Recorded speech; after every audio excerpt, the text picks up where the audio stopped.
World War III, an inevitable thought that permeates the minds of many globally amidst the Russia-Ukraine war. But what exactly unfolded throughout history that led us to this frightening moment in time? And will it really thrust our world towards societal collapse, nuclear Armageddon, and the end of humanity as we know it? Let's explore the tumultuous history and enduring spirit of Ukraine, a nation shaped by centuries of struggle for independence, culminating in a modern-day battle for sovereignty in the face of conflict with Russia. Ukraine is the second largest country by land area in Europe, with more than 43.7 million residents prior to the start of the war. The primary language spoken were Ukrainian predominantly and Russian, mostly in the eastern and southern parts of the country. It's important to remember that one's spoken language doesn't determine their nationality. Russia and Ukraine both have roots in a historical entity called Kievan Rus, which brought together various East Slavic and some Finnic tribes. This occurred between the 9th and 11th centuries, and they adopted the Byzantine Orthodox Christian faith. According to Old Rus records, Kiev, now the capital of Ukraine, was considered the mother of Rus cities because it was the capital of a medieval state called Rus. After the Mongol invasion of Kievan Rus, the histories of those in Russia and Ukraine diverged. The Grand Duchy of Moscow, in what is now Russia, united the northern parts of Rus, which grew into the Russian state. On the flip side, the Kingdom of Galicia-Volhynia, part of modern Ukraine, came under the control of the Grand Duchy of Lithuania and later the Polish-Lithuanian Commonwealth. Inside the Commonwealth, a group of tough fighters called the Zaporozhian Cossacks resisted becoming more like the Poles. They often clashed with the Commonwealth government, controlled mainly by Polish nobles. The unrest among the Cossacks eventually led them to rebel against the Commonwealth and seek a union with Russia. They had elements in common with Russia, such as culture, language, and religion. This union was made official through the Treaty of Pereyaslav in 1654. From the mid-17th century, much of Ukraine's land was gradually taken over by the Russian Empire, and the late 18th century division of Poland took away its self-governance. Shortly after, the Russian Empire broke up the Cossack group and moved most of them to the Kuban region at the southern edge of the empire. The Russian Empire saw Ukrainians and Belarusians as part of the broader Russian ethnicity and called them Little Russians.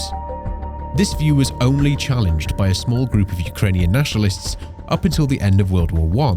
Still, the fear of Ukrainian separatism led to actions to make the Little Russians more Russian. In 1804, the Ukrainian language was banned from schools as a subject and teaching language.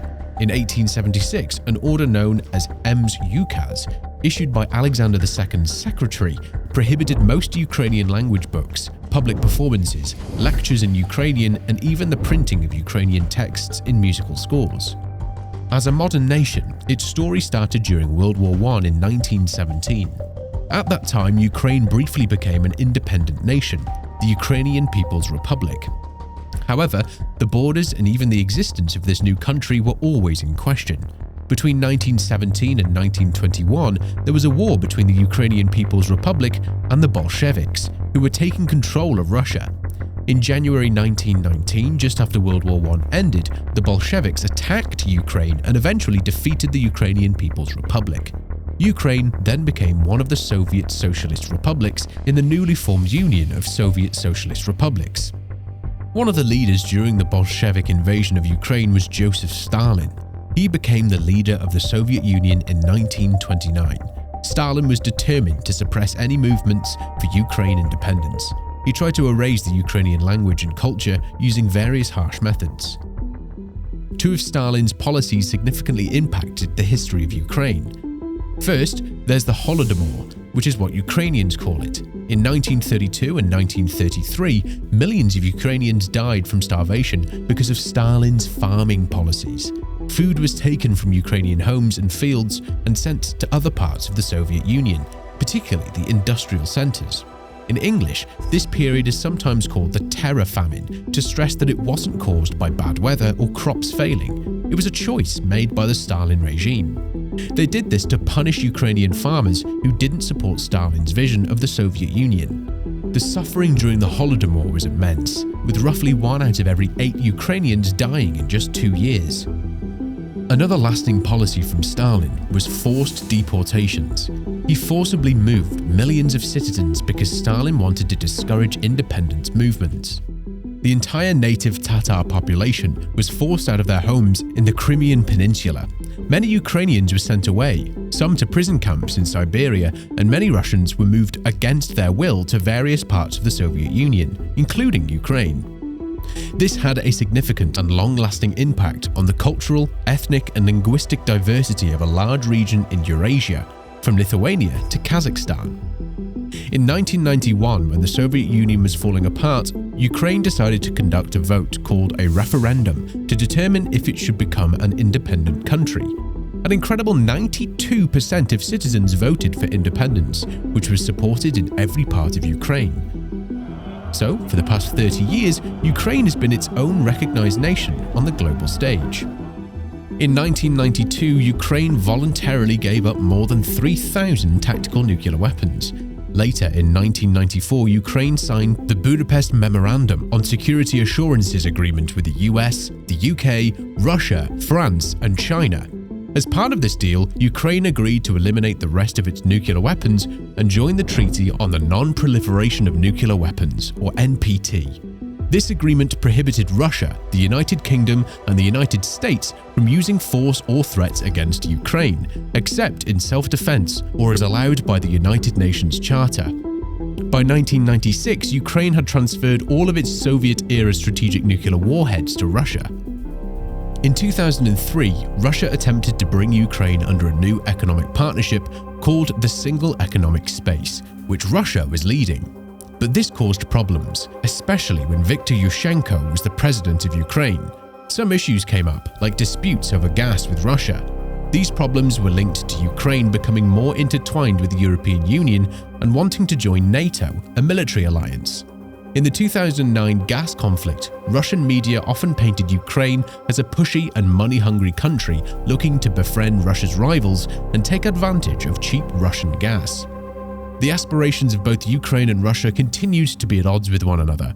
Ukraine's citizens held the Euromaidan protests in late 2013 and early 2014, and in February 2014, Russia invaded the Crimean Peninsula.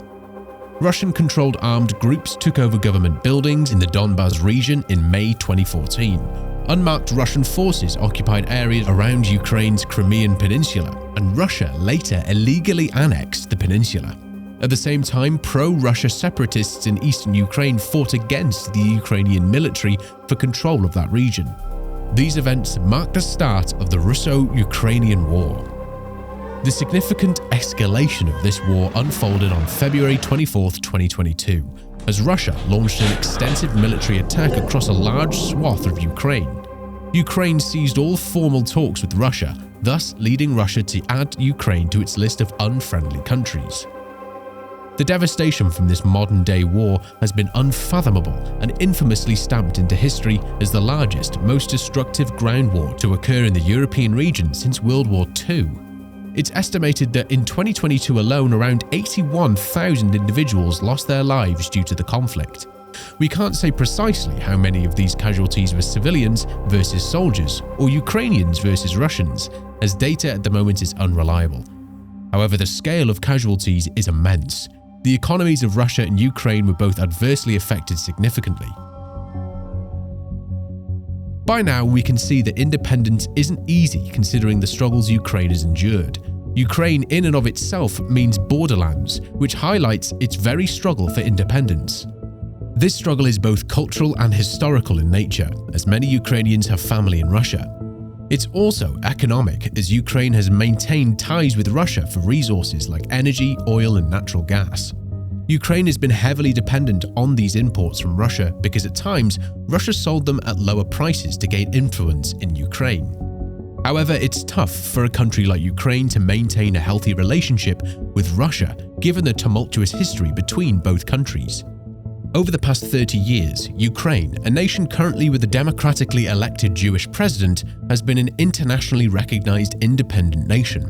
However, Vladimir Putin, who has ruled over Russia for more than 2 decades, doesn't consider Ukraine a legitimate nation. Putin has repeatedly expressed belief that Ukraine lacks true statehood and that Russia is the one who essentially created Ukraine. He believes all Ukrainians should speak Russian and see themselves as part of what historically was Russian territory. He believes that the true sovereignty of Ukraine is possible only in partnership with Russia. Throughout the war, thousands of Ukrainians, even those who speak Russian as their first language, have been tragically killed. Intervention and support for Ukraine has been threatened by Putin with nuclear rhetoric, leaving many to believe our world has surpassed the tensions of the 20th century Cold War. The prospect for direct conflict between Russia and Western powers is still on the table. However, many experts believe the chances are still quite low. It's believed Putin's nuclear rhetoric, up to this point, solely holds the value of deterrence, with little merit for legitimate direct conflict. However, deterrence against escalating monetary and military support to Ukraine has failed. Despite this, however, Western powers are determined to prevent direct boots-on-the-ground conflict with Russia. It's believed that Russia does not want this either, as both countries fully understand that a direct conflict between the world's two most highly nuclear powers could in fact lead to lights out for all of humanity as we know it. It would be a zero-sum outcome with no true winner. Now that you're educated on the history between Russia and Ukraine, what's your take on this conflict? Do you believe there's an opportunity for diplomacy? Let us know down in the comments below. Ready to continue your journey with us and learn about other earth-shattering global disasters? Click the video on the screen and we'll see you there.